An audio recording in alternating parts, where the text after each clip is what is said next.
స్తుతి కార్యక్రమంలో అనుదినము మాతో కలిసి దేవుణ్ణి స్తుతిస్తున్న మా ప్రియ సోదరి సోదరులకందరికీ మన ప్రభువును రక్షకుడు యేసుక్రీస్తు అమూల్యమైన నామమున అందరికీ ప్రేమతో వందనాలు. ఈ ఉదయకాలం మన ధ్యానాంశము యెరూషలేమును గూర్చి ఆనందించుడి. యెరూషలేమును గూర్చి ఆనందించుడి. యెషయా గ్రంథము 65వ అధ్యాయము 18వ వచనం చదువుకుందాం. నేను సృజించుచున్న దాన్ని గూర్చి మీరు ఎల్లప్పుడూ హర్షించి ఆనందించుడి. నిశ్చయముగా నేను యెరూషలేమును ఆనందకరమైన స్థలముగాను ఆమె ప్రజలను హర్షించువానిగాను సృజించుచున్నాను. ఉదయకాల వేళలో ప్రతి దినము కూడా ఇలాగో ఆయన కృపాసనం మీదకు వచ్చి దేవుని వాక్యాన్ని చదివి అందులో ఉన్న సత్యాన్ని గ్రహించే వారిగా ఉండడానికి దేవుడు ఎంతగానో కృప చూపిస్తుంటున్నాడు. అటువంటి కృప కలిగిన దేవుడు, కృపామయుడు, కృపా సత్య సంపన్నుడు, కృపా సమృద్ధి కలిగినటువంటి ఆ గొప్ప దేవుణ్ణి స్తుతించి గణపరిచే భాగ్యాన్ని దేవుడు మనకు అనుగ్రహించాడు. ఈ ఉదయకాల వేళలో కూడా ఆయన్ను గణపరిచే భాగ్యాన్ని మనకు అనుగ్రహించాడు. ఆనందించుడి. దేని గురించి మనం ఆనందించాలి అంటే మనకిచ్చిన రక్షణ బట్టి మనం ఆనందించాలి. మనకిచ్చినటువంటి ధన్యతను బట్టి ఆనందించాలి. పాపము నుండి, శాపము నుండి, దోషము నుండి తప్పించినటువంటి దేవుడు గొప్పవాడు. ఆయన నేనే మార్గమును, సత్యమును, జీవమును చెప్పాడు. ఎందుకంటే ఆ జీవాధిపతి మన ఎడల చూపినటువంటి ప్రేమ, ఆ రక్తము కారుణతగా మనం ప్రేమించాడు.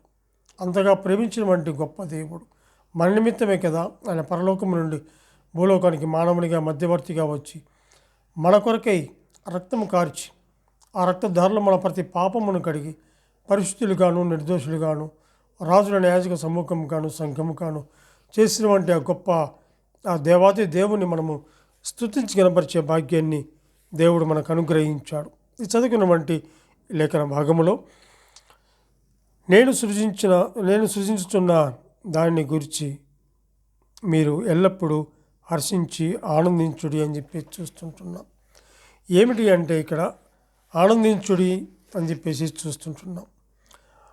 క్రొత్త ఆకాశమును, క్రొత్త భూమిని గురించి, యెరూషలేమును గురించి చెప్పినటువంటి మాటలుగా మనం చూస్తుంటున్నాం. అక్కడే 17వ వచనంలో గమనించినట్లయితే, ఇదిగో నేను క్రొత్త ఆకాశమును, క్రొత్త భూమిని సృజించుచున్నాను, ఆ మునుపటివి మరవబడును, జ్ఞాపకమునకు రావు అంటూ నేను సృజించుచున్న దాని గురించి మీరు ఎల్లప్పుడూ సంతోషించి ఆనందించుడి. నిశ్చయముగా నేను యెరూషలేమును ఆనందకరమైన స్థలముగాను ఆమె ప్రజలను హర్షించు వారిని గాను సృజించుచున్నాను అని చెప్పేసి మనం చూస్తుంటున్నాం. ఇక్కడ ఆనందించుడి అనే మాటను మనం చూస్తుంటున్నాం. క్రొత్త ఆకాశమును, క్రొత్త భూమిని గురించినటువంటి విషయాలు మనం అక్కడ ఉన్నట్లుగా మనం చూస్తుంటున్నాం. అయితే ఇదే యెషయా గ్రంథము 54వ అధ్యాయము 11వ వచనములో 11, 12, 13 వచనాలు మనం చదువుకుందాం. ప్రయాసపడి గాలివాన చేత కొట్టబడి ఆదరణ లేక ఉన్నదానా, నేను నీలాంజనములతో నీ కట్టడమును కట్టుదును, నీలముతో నీ పునాదులను వేయుదును, మాణిక్యములతో నీ కోట కొమ్ములను, సూర్యకాంతములతో నీ గుమ్మములను కట్టుదును, ప్రశస్తమైన రత్నములతో నీ సరిహద్దులు ఏర్పరచుదును. నీ పిల్లలందరూ యెహోవా చేత ఉపదేశము నొందుదురు, నీ పిల్లలకు అధిక విశ్రాంతి కలుగును అని చెప్పేసి మనం చూస్తుంటున్నాం. ఇక్కడ మనం గమనించినట్లయితే క్రొత్త ఆకాశమును, క్రొత్త భూమిని గురించినటువంటి యెరూషలేమును గురించి ఆనందించాలని ఆడ మనము 65వ అధ్యాయము 18వ వచనంలో చూసాము. కానీ ఇక్కడ చదువుకున్నటువంటి లేఖన భాగములో మరి బబులోను సైన్యము మరి యెరూషలేమును ముట్టడించి మరి దోచుకొని చిన్న భిన్నం చేసింది. అయితే ఇశ్రాయేలీయులు మరింత సుందరముగా యెరూషలేమును నిర్మించడానికి యెహోవా ఇప్పుడు సహాయము చేస్తున్నట్లుగా ఆయా వచనాల్లో చదువుకున్నటువంటి ఆ లేఖన భాగంలో మనం చూస్తుంటున్నాం. మణిమాణిక్యములతో నీ కోట కొమ్ములను, సూర్యకాంతములతో నీ గుమ్మములను కట్టుదును, ప్రశస్తమైన రత్నములతో నీ సరిహద్దులను ఏర్పరచుదును అని అంటూ 13వ వచనంలో నీ పిల్లలందరూ యెహోవా చేత ఉపదేశమునందుదురు, నీ పిల్లలకు అధిక శ్రాంతి కలుగును అని చెప్పేసి మనం చూస్తుంటున్నాం. అది మాత్రమే కాదు, కానీ ప్రకటన గ్రంథము 21వ అధ్యాయము 18 నుంచి 21 వచనాలు మనం చదువుకుందాం. ఆ పట్టణపు ప్రాకారము సూర్యకాంతముతో కట్టబడెను. పట్టణము స్వచ్ఛమగు స్ఫటికముతో సమానమైన శుద్ధ సువర్ణముగా ఉన్నది. ఆ పట్టణము ప్రాకారపు పునాదులు అమూల్యమైన నానావిధ రత్నములతో అలంకరింపబడి ఉండెను.